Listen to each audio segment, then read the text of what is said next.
पश्चिम बंगाल में विधानसभा चुनाव जल्द ही होने वाले हैं, लेकिन जैसे जैसे पश्चिम बंगाल के अंदर चुनावी माहौल बन रहा है, एसआईआर को लेकर भी पश्चिम बंगाल की टीएमसी की सरकार लगातार केंद्र की मोदी सरकार को घेरने का काम कर रही है। अब एसआईआर को लेकर पश्चिम बंगाल सरकार में मंत्री शशि पांजा ने इलेक्शन कमीशन पर गंभीर आरोप लगा दिए। हालांकि उन्होंने ये तक कहा कि मैं पासपोर्ट नहीं दिखाऊंगी। आखिर क्यों ऐसा उन्होंने कहा कि पासपोर्ट वो दिखाना नहीं चाहती? एसआईआर को लेकर पश्चिम बंगाल में ये क्या नया बवाल है? इस पर बातचीत करने के लिए हमारे साथ अंजलि जुड़ी है। अंजलि, पश्चिम बंगाल में विधानसभा चुनाव के मद्देनजर एसआईआर को लेकर सारी चीजें चल रही हैं और एसआईआर पर लगातार पश्चिम बंगाल की मुख्यमंत्री और टीएमसी सुप्रीमो ममता बनर्जी ने भी कहा कि मोदी सरकार ने इस तरीके से पश्चिम बंगाल में गुंडागर्दी करने का काम किया है। ये तक पश्चिम बंगाल की सीएम ने कहा है, ममता बनर्जी ने, और अब उनकी मंत्री इलेक्शन कमीशन ऑफ इंडिया पर आरोप लगा रही है। क्या मामला है? बिल्कुल, देखिए, जैसे ही बंगाल में, जैसे कि आप सबको पता है कि 2026 में चुनाव होने वाले हैं। अब चुनाव से पहले लगातार, इससे पहले भी एसआईआर के ऊपर सवाल ममता सरकार उठाती रही है, लेकिन अब उनकी मंत्री की ओर से बवाल बचा दिया गया है और उन्होंने सीधे तौर पर चुनाव आयोग पर यह आरोप लगा दिया है। दरअसल शशि पांजा इनका नाम है और ये बंगाल सरकार में, यानी कि ममता की सरकार में, वुमेन एंड चाइल्ड डेवलपमेंट की मंत्रालय को संभालती हैं। दरअसल इनको बुलाया गया था हेयरिंग के लिए इलेक्शन कमीशन की ओर से, यानी चुनाव आयोग की ओर से कुछ डॉक्यूमेंट्स की सुनवाई के लिए बुलाया गया था। कोलकाता के केशव एकेडमी स्थित में यहाँ हेयरिंग सेंटर है, वहां पर बुलाया गया था और वहां से वो निकलते ही उनका गुस्सा जो है फूट पड़ता है शशि पांजा का।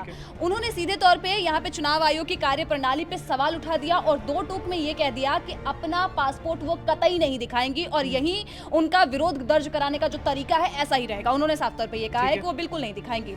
तो दरअसल बात ये हुआ था कि कुछ डॉक्यूमेंट्स को लेकर उन्होंने ये कहा कि सीधे कि 2002 से बुलाया गया जब सुनवाई के लिए, तो पांजा ने साफ तौर पे कहा कि उनका जो नाम है ऐसा ही वोटर लिस्ट में दर्ज है। हाँ, वोटर लिस्ट में दर्ज है और 2002 से ही मतदाता सूची में दर्ज है। इसके बावजूद सुनवाई के लिए उनको बुलाया गया। उन्होंने कहा कि मेरे परिवार में 4 लोग हैं, लेकिन 4 लोगों में से सिर्फ मुझे ही क्यों आया? उनका ये तर्क है। उन्होंने कहा सिर्फ मुझे ही बुलाया गया और हैरानी जताते हुए उन्होंने ये बात कही है। उन्होंने कहा कि जो उनको नोटिस आया है, नोटिस में ये तर्क दिया गया था कि उनके द्वारा दी गई जो जानकारी है वो अधूरी है। इसी की वैधता के लिए संदेह जो चुनाव आयोग को हुआ, तो उनको सुनवाई के लिए बुलाया गया था।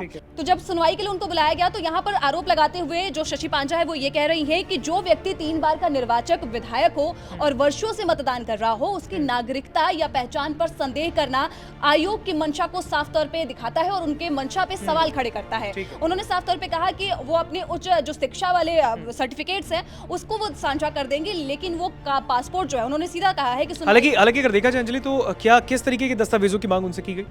देखिए, दस्तावेज दरअसल पासपोर्ट को लेकर की गई है, क्योंकि वो यही कह रही है कि पासपोर्ट नहीं दिखाएंगे, तो इससे हम समझ सकते हैं कि पासपोर्ट की मांग की गई है। उन्होंने कहा है कि आधार कार्ड और अन्य सत्यापित दस्तावेज जमा करने के बाद भी अधिकारियों ने उनसे 11 वैकल्पिक दस्तावेजों की मांग की है, क्योंकि हमने देखा था कि एसआईआर में 11 दस्तावेजों की पूरा लिस्ट आई थी कि आप कुछ भी दिखा सकते हैं, लेकिन उन्होंने कहा कि आधार कार्ड दिखाने के बावजूद भी उनसे 11 अन्य की मांग की गई है। शशि पांजा के अनुसार अगर हम बात करें तो उन्होंने ये कहा कि ये केवल एक प्रक्रिया नहीं बल्कि जानबूझकर किया जा रहा हरासमेंट है। उन्होंने आरोप लगाया है कि कुछ आयोग के जो कुछ विशिष्ट निर्देशों के तहत काम कर रहा है ये आयोग, और इसका उद्देश्य जो है वो सत्तारूढ़ दल के नेताओं और आम जनता को परेशान करना है। उन्होंने साफ तौर पे ये कह दिया है कि जब एक मंत्री को इस हद तक परेशान किया जा सकता है तो आम लोगों को कितना परेशान किया जा रहा होगा। तो साफ तौर पे इन्होंने ये कहा। आपको ये भी बता दें कि बंगाल में जो है एसआईआर प्रक्रिया जब चालू हुई थी तो लगभग 58 लाख जो वोटर्स थे उनके नाम यहाँ पर काट दिए गए थे।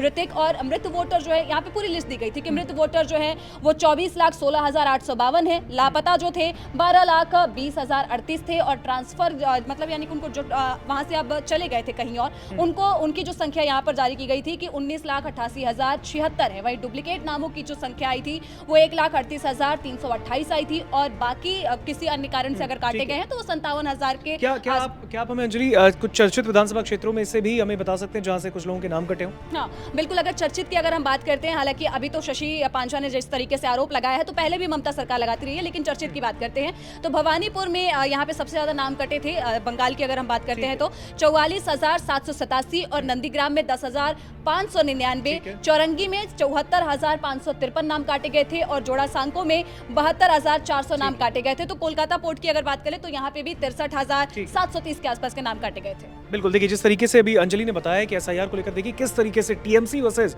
सरकार, वहां पर केंद्र सरकार पर ये पूरा मामला चल रहा है और अब इस पूरे मामले पर ईसी को भी लपेटा गया है। इलेक्शन कमीशन ऑफ इंडिया पर गंभीर आरोप। शशि पांजा जो कि पश्चिम बंगाल कैबिनेट में मंत्री हैं, सरकार में मंत्री हैं, उन्होंने आरोप लगाया कि भाई हम पासपोर्ट तो नहीं दिखाएंगे और लगातार उन्होंने कहा कि हम निर्वाचित विधायक हैं और ऐसे में जो चुनाव आयोग है उनकी गंभीरता पर भी सवाल खड़े होते हैं। बहरहाल इस पूरे खबर पर आपका क्या कहना है? क्या पश्चिम बंगाल की मंत्री ने सही किया है इलेक्शन कमीशन ऑफ इंडिया पर इस तरीके का आरोप लगाकर? कमेंट सेक्शन में हमें बताइए।